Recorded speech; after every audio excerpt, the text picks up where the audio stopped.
రేపు బంగాళాఖాతంలో ఏర్పడనున్న అల్పపీడనం 24 గంటల్లో వాయుగుండంగా మారే అవకాశం ఉందని విశాఖ వాతావరణ శాఖ అధికారులు ప్రకటించారు. వాయుగుండం ప్రభావం ఏపీపై వారం రోజుల పాటు ఉంటుందని తెలిపారు. కోస్తాలో 2 రోజుల పాటు భారీ వర్షాలు కురిసే అవకాశం ఉందని ఏలూరు, పశ్చిమ గోదావరి, గుంటూరు, పల్నాడు జిల్లాలకు ఆరెంజ్ అలర్ట్ జారీ చేసినట్టు వెల్లడించారు. అల్పపీడనం వాయుగుండ పరిస్థితులపై విశాఖ తుఫాన్ హెచ్చరికల కేంద్రం అధికారి జగన్నాథ కుమార్ ఇంకా ఏమంటున్నారో మరింత సమాచారం మా సీనియర్ కరెస్పాండెంట్ ఖాజా తెలియజేస్తారు.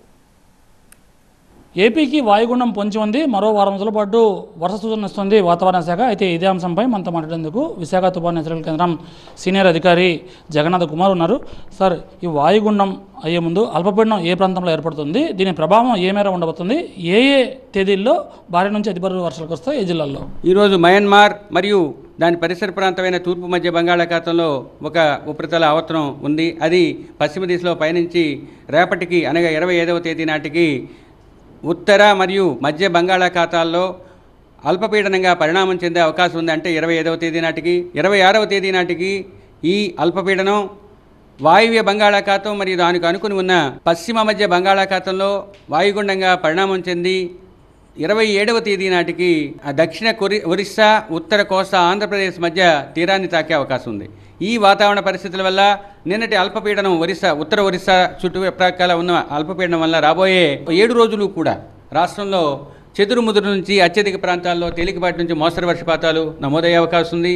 ముఖ్యంగా మొదటి 2 రోజులు పలు ప్రాంతాల్లో, తదుపరి 2 రోజులు అత్యధిక ప్రాంతాల్లో, 5వ రోజు పలు ప్రాంతాల్లో తేలికపాటి నుంచి మోస్తరు వర్షపాతం కోస్తా ఆంధ్రప్రదేశ్ జిల్లాల్లో వచ్చే అవకాశం ఉంది. ముఖ్యంగా ఈరోజు శ్రీకాకుళం, విజయనగరం, పార్వతీపురం, మన్యం మరియు అనకాపల్లి జిల్లాల్లోని 1-2 చోట్ల భారీ వర్షపాతం నమోదయ్యే అవకాశం ఉంది.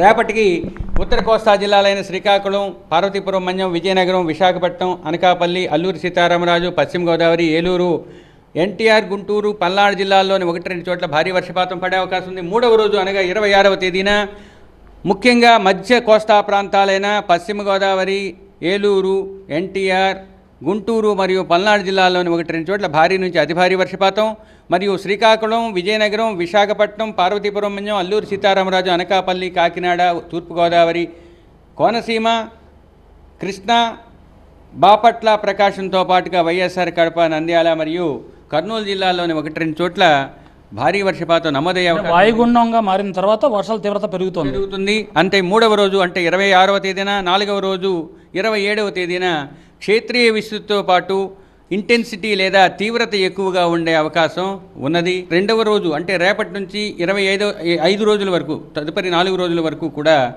తీరం వెంబడి, తీరం ఆవలా కూడా 40 నుంచి 50, గరిష్టంగా 60 కిలోమీటర్ల వేగంతో ఎదురుగాలు వీచే అవకాశం ఉంటూ పశ్చిమ మరియు వాయువ్య బంగాళాఖాతాల్లో, పశ్చిమ మధ్య మరియు వాయువ్య బంగాళాఖాతం మరియు ఉత్తర మధ్య బంగాళాఖాతంలో కొంచెం తీవ్రత అధికంగా ఉండే అవకాశం ఉన్నందువల్ల మత్స్యకారులు ఆ ప్రాంతాలకు కూడా వెళ్ళవద్దని హెచ్చరికలు జారీ చేయడంతో పాటు ఈరోజు కొంచెం అవకాశం ఉన్నందువల్ల సుదూర ప్రాంతాల్లో ఉన్నవారు కూడా సురక్షిత ప్రాంతాలకు వచ్చేయాల్సిందిగా మత్స్యకారులకు హెచ్చరికలు జారీ చేయడం జరిగింది. ఇదే క్రమంలో తీరం వెంబడి బలమైన ఎదురుగాలు వేయబోతున్నాయి. ఇప్పటికే సముద్రంలో వేటకు వెళ్లిన మత్స్యకారులు సురక్షితంగా ఒడ్డుకు చేరుకోవాలని సూచిస్తున్నారు అధికారులు. కెమెరా పర్సన్ బాబుతో ఖాజా, TV9 విశాఖపట్నం.